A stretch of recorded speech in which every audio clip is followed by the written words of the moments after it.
आदाब, नमस्कार दोस्तों, हमारे चैनल पर आपका स्वागत है। दोस्तों,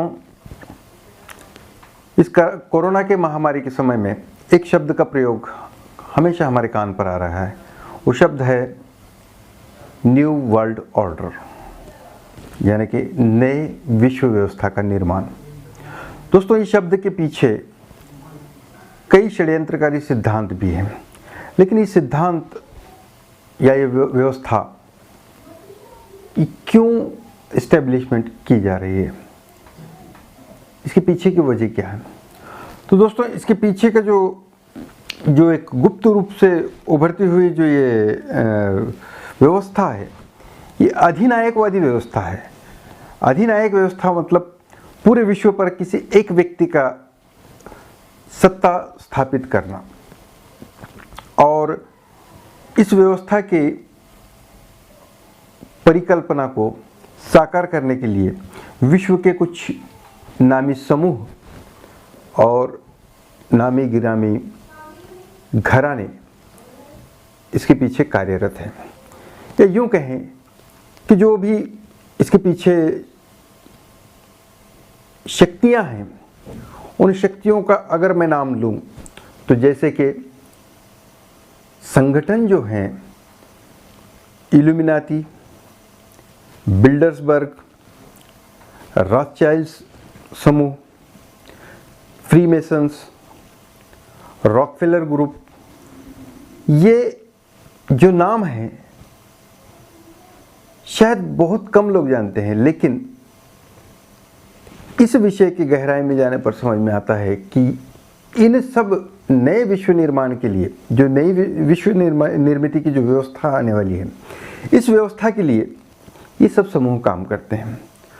दोस्तों,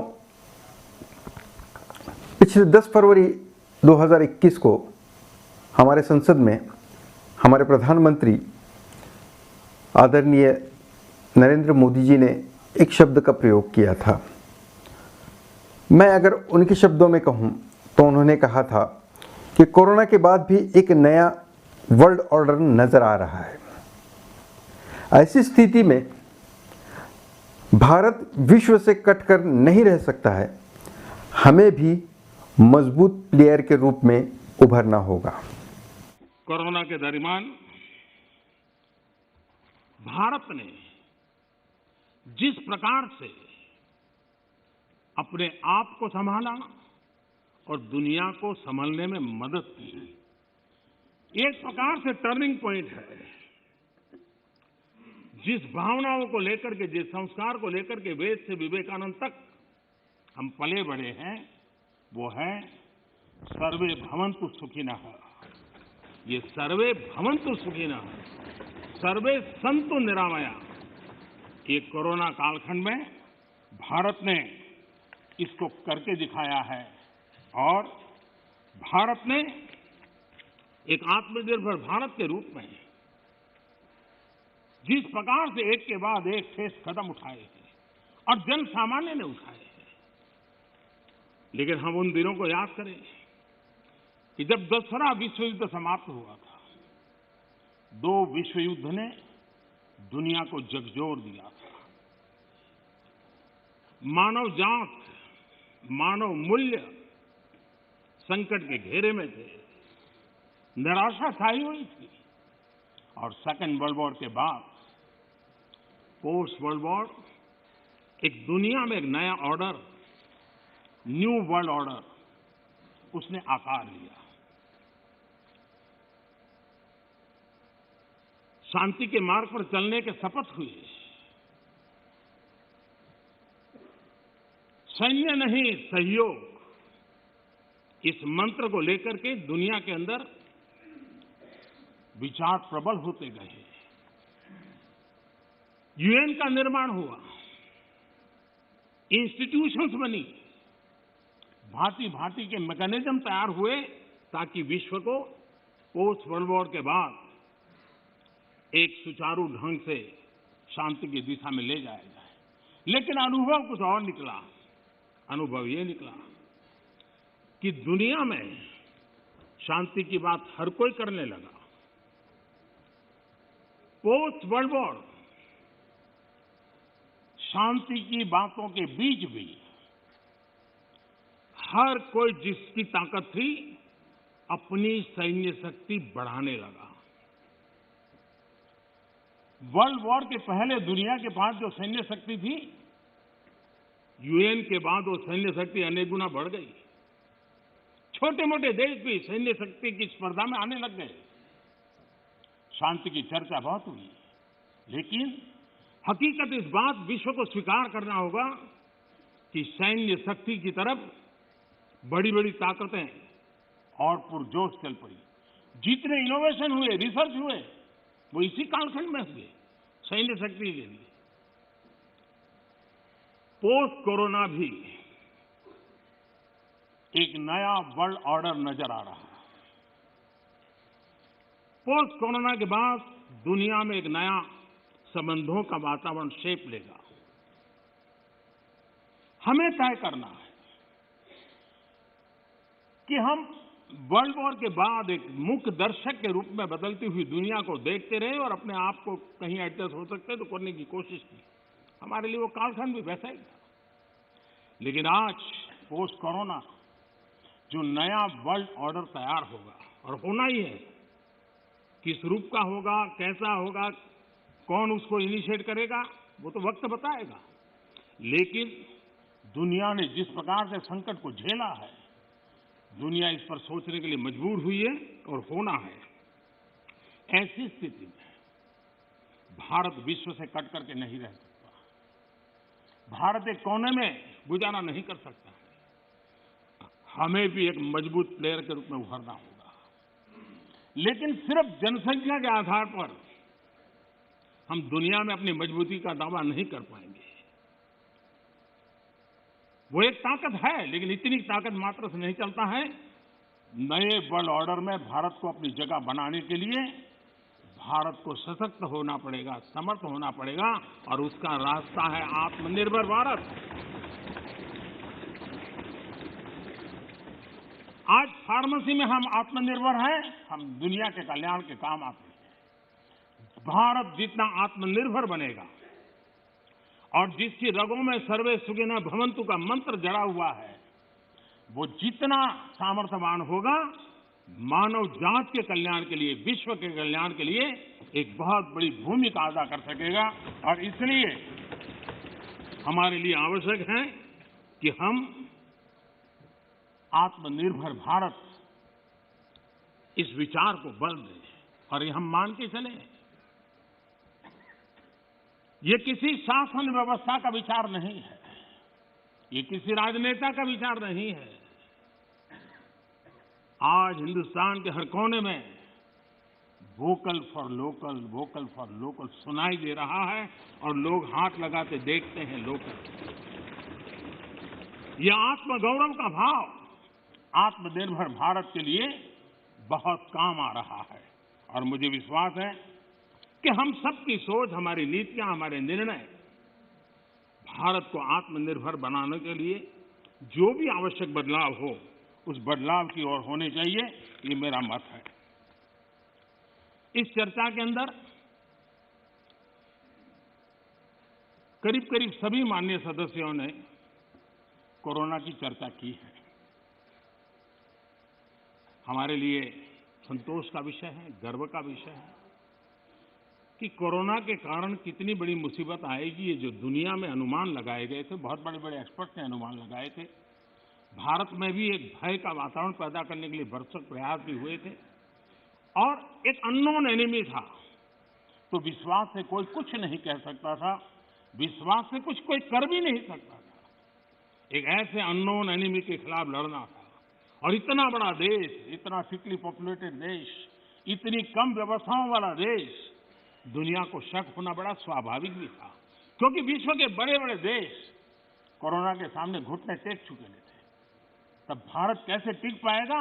और भारत एक बार हालत खराब हो गई तो विश्व को कोई नहीं बचा पाएगा, ये समीकरण भी लोग लगा रहे थे। ऐसे में ये 130 करोड़ देशवासियों की डिसिप्लिन, उनका समर्पण, इसने आज हमें बचा के रखा है।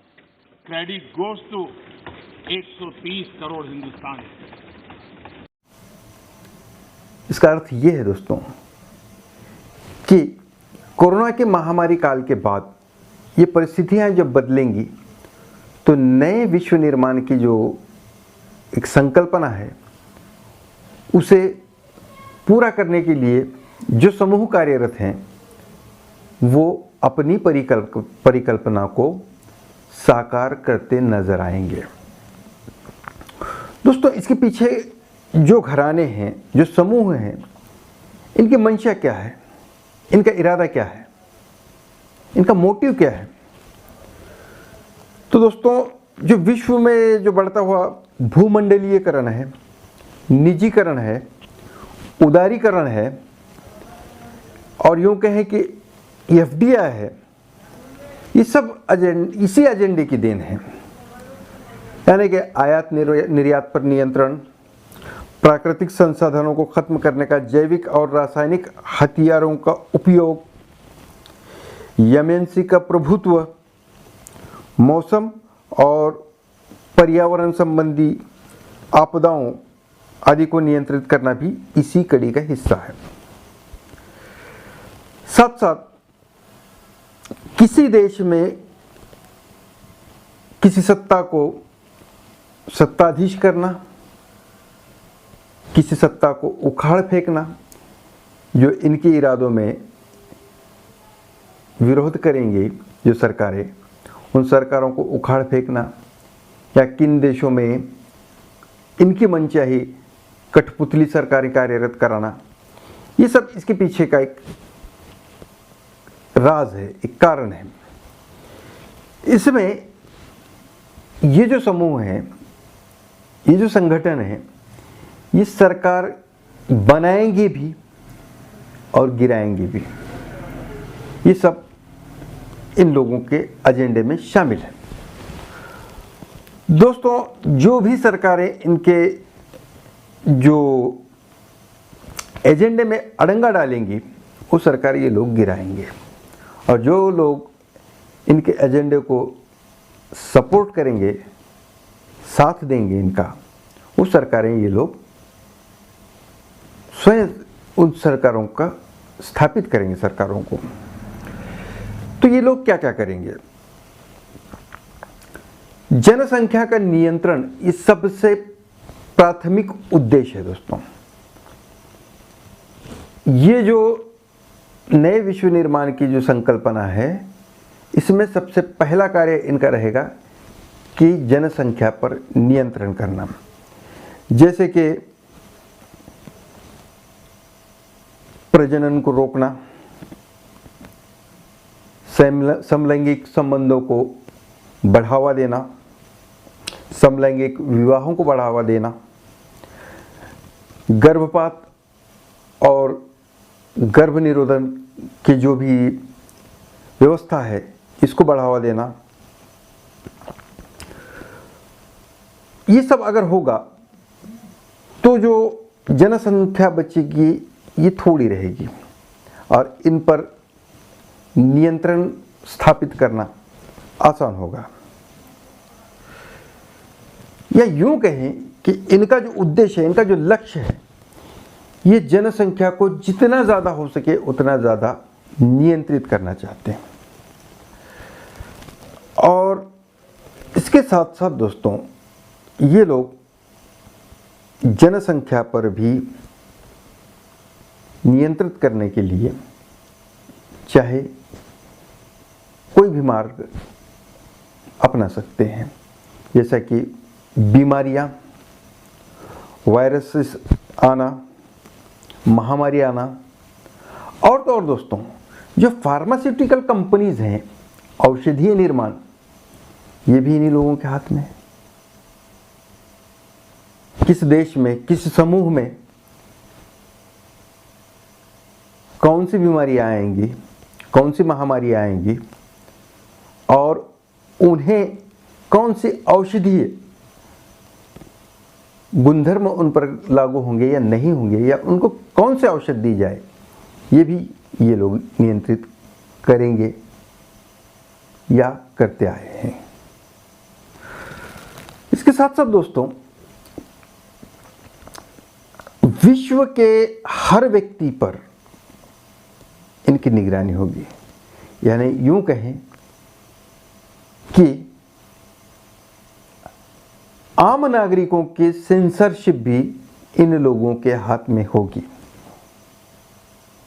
ये लोग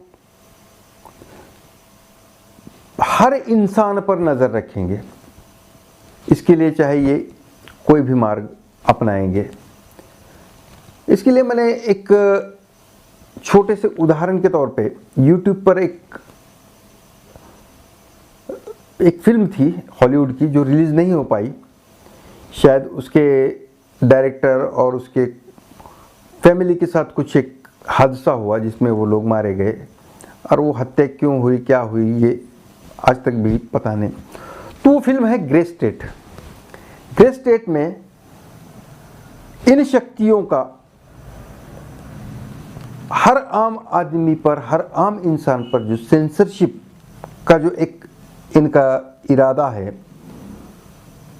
जो एजेंडा है, उसको बहुत सटीक तरीके से दिखाने की कोशिश की गई। जो फिल्म रिलीज नहीं हुई, लेकिन उसके कुछ ट्रेलर आज भी YouTube पर पड़े हुए हैं।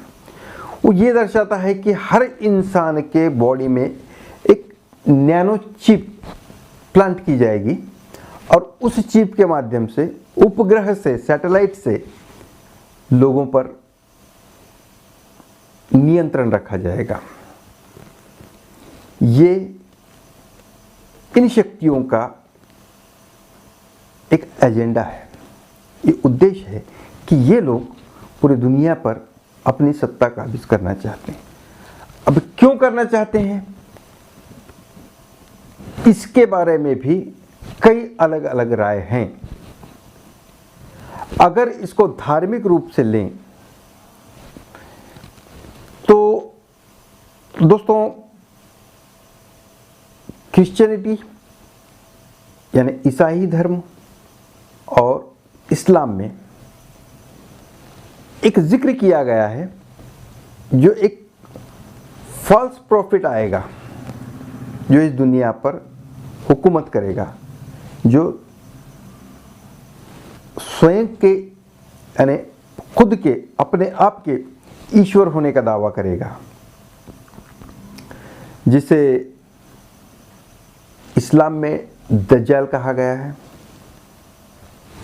और इसे अंग्रेजी में डिसीवर कहा गया है। कि यूं कहें कि ये जो लोग हैं जो ये सत्ता लाना चाहते हैं, जिसके अधिनायकवादी सत्ता का जो एक इनका एजेंडा है, जिसे ये लोग पूरा करना चाहते हैं, तो वो अधिनायक शायद, क्योंकि मैं भी दावा नहीं करता हूं, वो अधिनायक शायद वो डिसीवर होगा, शायद वो दज्जाल होगा, जिसके आमद के लिए, जिसके सत्ता स्थापित करने के लिए ये सब किया जा सकता होगा। इनके अलावा भी शायद अगर कोई शक्ति है, जो शक्ति अधिनायकवादी विश्व रचना के लिए कार्यरत है, तो हो सकता है कि ये शक्तियां उस अधिनायक की प्रतीक्षा में होंगे, और वो अधिनायक शायद वो डिसीवर भी हो सकता है, दज्जाल भी हो सकता है, या और कोई, लेकिन उसकी सत्ता को स्थापित कराने के लिए ये सब परिस्थितियों पर, समाज व्यवस्था पर, मानव जाति पर, विश्व के हर कण कण पर अपना नियंत्रण स्थापित करने के बाद शायद उनको ऐसा लगता होगा कि वो उनके अधिनायकवादी राज्य व्यवस्था को स्थापित कर पाएंगे, या शायद और कोई मार्ग हो, या और कोई भी वजह हो। तो दोस्तों, हमारे आज के वीडियो में हम यहाँ रुकेंगे। इसके आगे का जो विषय है मैं कल के वीडियो में आपके सामने रखने की कोशिश करूँगा। धन्यवाद।